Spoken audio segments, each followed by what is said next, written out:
Imagine-toi au cœur de Tokyo, dans le chaos et les lumières de Shibuya. Trois amis sans véritable avenir, Arisu, Shota et Karube, errent entre désœuvrement et désillusion. Mais ce jour-là, tout bascule.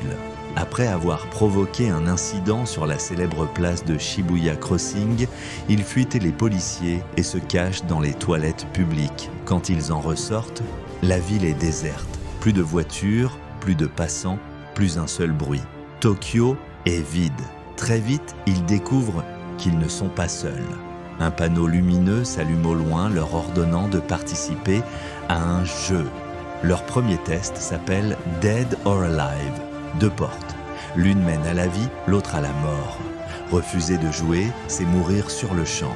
L'un des participants, d'une femme paniquée, choisit la mauvaise porte et meurt brûlée vive. Sous le choc, Arisu garde son sang-froid et, grâce à son sens logique et sa maîtrise des énigmes, parvient à guider ses amis jusqu'à la sortie. Mais Shota est gravement brûlé. En récompense, ils obtiennent une visa, un délai de quelques jours avant leur exécution automatique. Leur survie dépendra désormais d'une seule règle, jouer encore et encore. Shibuki, la survivante du jeu, leur apprend la terrible vérité. Quand le visa expire, un rayon laser tombe du ciel et te tue instantanément. Alors, pour rester en vie, il faut sans cesse risquer sa peau. Pendant que Shibuki soigne Shota, Arisu et Karube partent chercher un nouveau jeu. Ils rencontrent d'autres survivants. Usagi, une jeune femme courageuse et agile, Aguni, un homme froid et militaire, et Shishiya, calme, intelligent, presque manipulateur. Leur nouveau défi s'appelle Tag. 2 tueurs masqués, armés de mitraillettes, les traquent dans un immeuble pendant qu'ils doivent trouver un bouton caché pour désamorcer une bombe. Une chasse à l'homme haletante où la moindre erreur est fatale. Arisu et son équipe parviennent à gagner. Mais en sortant, ils découvrent que les tueurs étaient eux aussi des joueurs. Des gens forcés de devenir bourreaux et à la fin exécutés sans pitié. Après cette victoire, Karube entend une voix à la radio. Elle parle d'un endroit mystérieux, la plage, un lieu où d'autres survivants se rassemblent. Mais avant d'y aller, il faut sauver Shota et Shibuki dont les visas expirent. Ils entrent alors dans un dernier jeu ensemble, un jeu où il ne peut y avoir qu'un seul vainqueur. Dans un geste de sacrifice bouleversant, Shota, Karube et Shibuki laissent la victoire à Arisu. Ils meurent tous les trois, le sourire aux lèvres. Arisu reste seul, détruit mais vivant. Usagi le retrouve errant dans la ville. Elle lui tend la main. Ensemble, ils rejoignent enfin la plage. Ce n'est pas un refuge, mais une communauté. Un groupe dirigé par Hatter, un leader charismatique, persuadé que s'ils parviennent à collecter toutes les cartes d'un jeu de 52, ils pourront quitter le Borderland. Il ne lui manque qu'une carte, le Dix de cœur. Mais bientôt, Hatter est retrouvé mort et Aguni prend le pouvoir. Shishiya, opportuniste, convainc Arisu de voler le jeu de cartes. Mais tout tourne au piège. Arisu est capturé, ligoté, condamné à attendre la fin de son visa. Sauf que la plage devient soudain le terrain d'un nouveau jeu. Un jeu appelé Witch Hunt. Pour survivre, il faut démasquer la sorcière et jeter son corps dans un bûcher. La paranoïa s'installe, les joueurs s'entretuent. Aguni et ses hommes veulent brûler tout le monde pour être sûrs de gagner.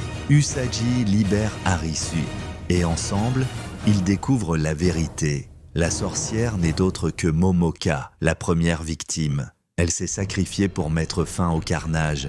Mais il est trop tard. Le chaos règne, Aguni tue son propre ami Niragi, puis se jette dans les flammes.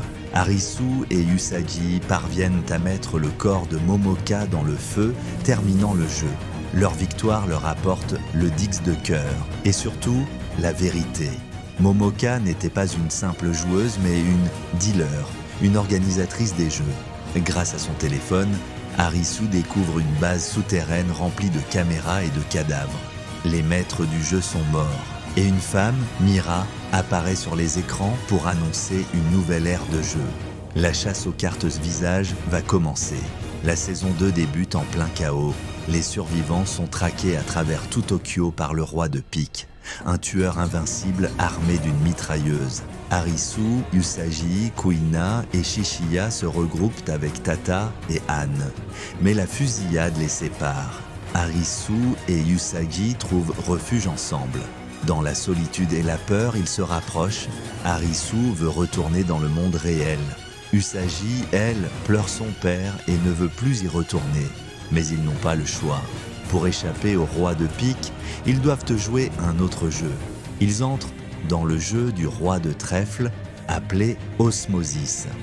Une compétition d'équipe basée sur des points, dirigée par un adversaire charismatique, Kyuma, le roi de trèfle.